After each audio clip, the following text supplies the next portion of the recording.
And that happens to people all the time.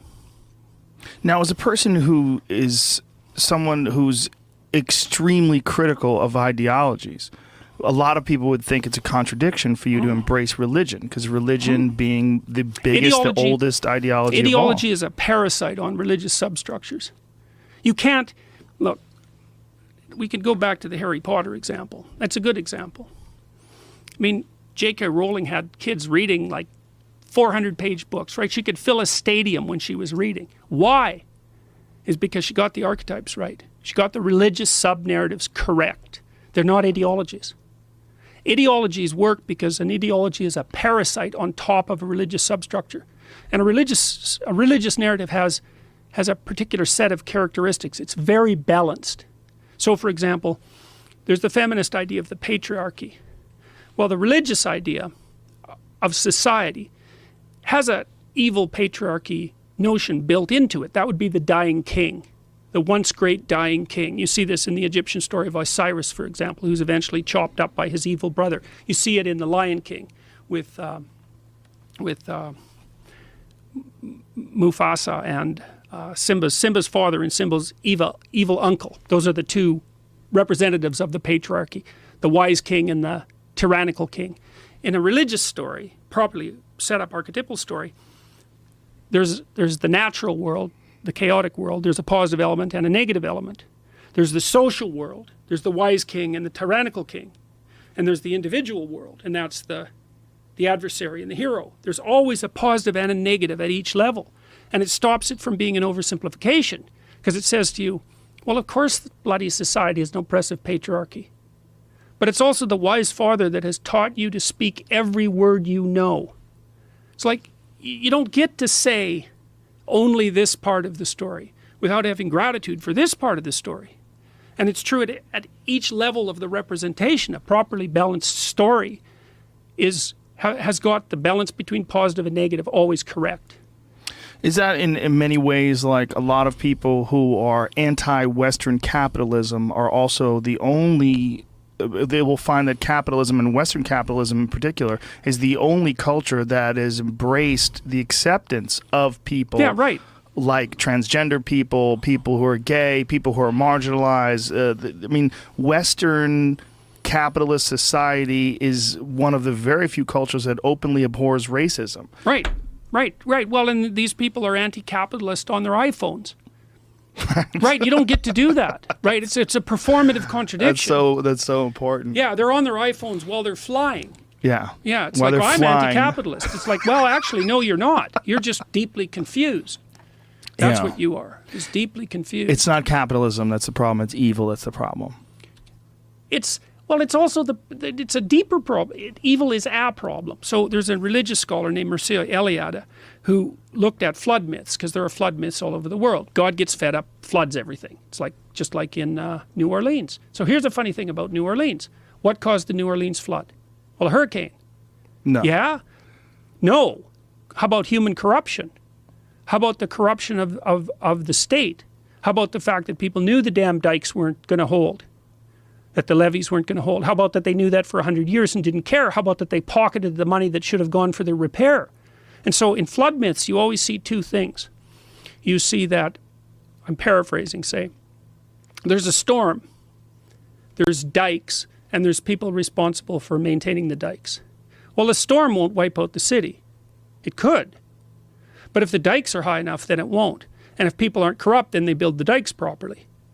And so God floods the world when the dikes have rotted and the people have become corrupt. And it's a very old story, and it's disseminated everywhere. And the reason is well, we inhabit a social structure that's old and dead. Our infrastructure is decayed. Our political, economic, and practical infrastructure has decayed. Well, why? It's old. Everything decays. Okay, everything's always decaying. That's dangerous. And corrupt people don't do a very good job of keeping it in order. And so if things get old and decayed enough, and if people get corrupt enough, then God floods the world. Why? Because that's what happens. Over and over and over and over and over. And you don't mean God in the literal sense of the word. You mean God as these are the consequences to these type of actions. You are not prepared you could say for what you transcendent think. Reality. Right. You could look at it that way. You know, and I mean, the idea of God is a very, very complicated idea, but you could say, if you were thinking about it merely from an intellectual perspective, is you could say that God is what transcends your knowledge. That's all. It's what you don't know. It's what's outside of your knowledge structures. And there's a very old story, and this goes all the way back to the Tower of Babel, is that one of the things that characterizes authoritarians is that there's never anything outside of their knowledge structures. They make their knowledge structures absolute. So in the Tower of Babel, human beings build this structure that's supposed to reach all the way to heaven so that we can invade the place of the gods. Well, God has none of that. He just blows it apart and throws people all over the world. It's a very early dramatic representation of the danger of human hubris. And the hubris is, we know everything. There's nothing that needs to be left outside of what we know. It's like, no, that's what God is. God is what's always outside of what you know. Is the problem with the term God? Though the people think of God as being a man. They think of it being a person. They even use the masculine pronouns in reference to God. I mean, that's one of the funniest things about God, is calling him a he. Well, it's a problem. I mean, and that's certainly been a problem. Jung talked about that a lot, about the exclusion of the feminine within the domains of classic Judeo-Christian thought, for example. I mean, you have Mary, who's a kind of a quasi-deity, who pops in sort of like as a fourth member of the Trinity. But the exclusion of the feminine is definitely a conceptual problem. Is the fact that God is conceptualized as a human being or as a man a problem? It's a problem and a solution. I mean, if you remove the human element of God, then God gets so abstract that it's easy for him to float off into space and to never show up again. You lose the human connection. I mean, the way the Catholics solve that to some degree is that they have God, who's sort of at the top of the hierarchy, and then they have this hierarchy of saints who are sort of like gods but half human, and then they have human beings at the bottom. And that allows for what would you say, a continual chain of communication between the highest level of abstraction and the actual concrete person. But the other thing that's useful about the conceptualization of God in anthropomorphic terms is that, and this is worth noting, is there is nothing more complex in the cosmos than a human being. So if you're looking for something to represent the ultimate in complexity, it's hard to beat a human being. So your brain is ungodly complicated, so to speak. So, I mean, these things are obviously too complicated to unpack in a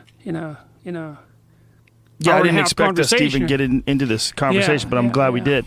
Do you think that these stories exist because somewhere in our code, somewhere in our very being, we understand that there is a need for this order, to find this frequency? They're an expression of our deepest being. They're an expression of how it is that we must live in order to live. In order to reach our full potential. Even more than that. More than that. Even to avoid hell. And you can think of you can think about hell as Nazi Germany if you want. You can think about it as the Soviet Gulag Archipelago or Mao's Cultural Revolution.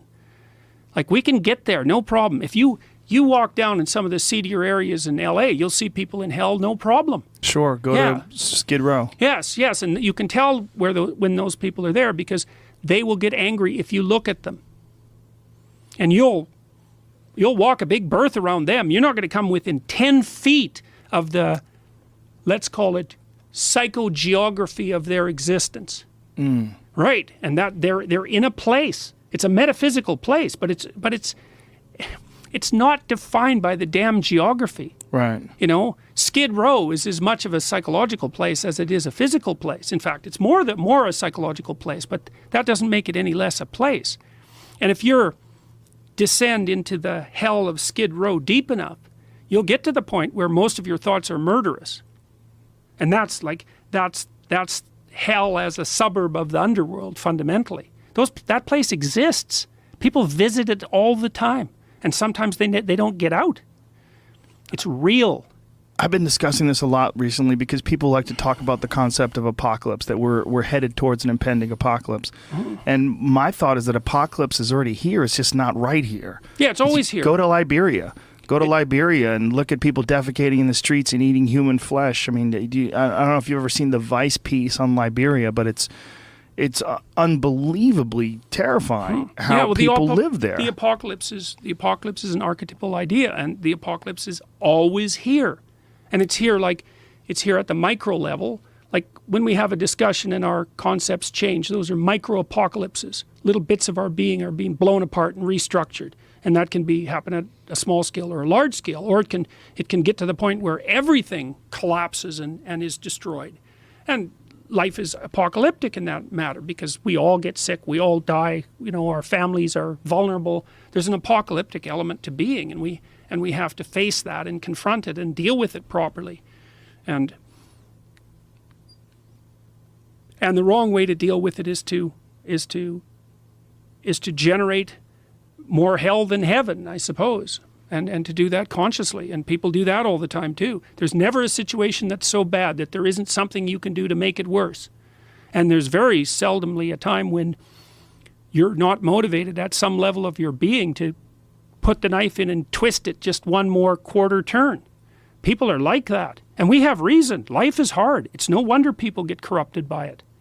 It's not an easy thing to live in a... It's not an easy thing to live, let's say, in a truthful manner. But the alternative is hell. Part of the reason that I made these videos to begin with was because I learned a lot about the importance of spoken truth as the countervailing force against tyranny and authoritarianism. It isn't an alternative political structure that's the countervailing force.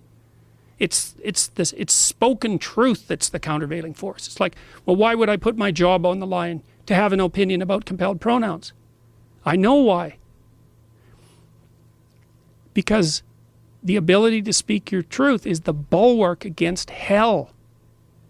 And losing your job, that's nothing. That's nothing compared to where things can go when they go badly.